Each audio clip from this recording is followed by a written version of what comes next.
Kushukuru ni tendo dogo kwa maneno sana, kushukuru, lakini ni tendo kubwa rohoni. Neno kushukuru ni tendo dogo sana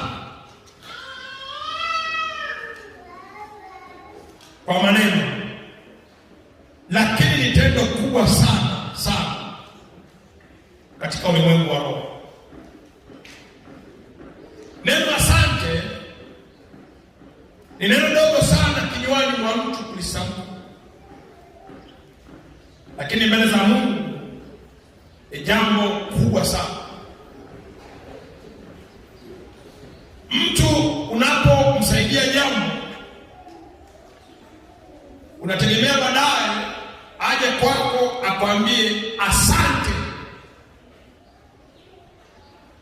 lakini kama uone neno asante, hata kama ulikuwa unaendelea kutaka kutoa au kufanya jambo, utaishia pale pale.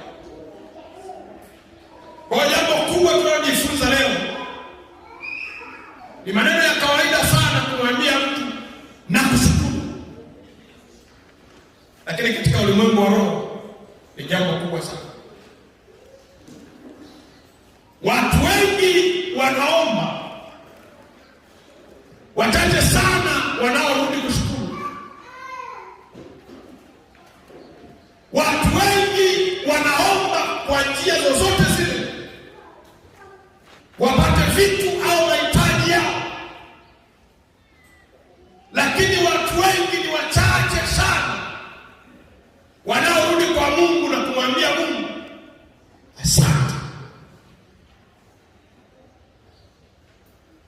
Kanisa ambalo linaweka jukumu la kumshukuru Mungu, Mungu analizidisha. Siri ya mafanikio ni hii: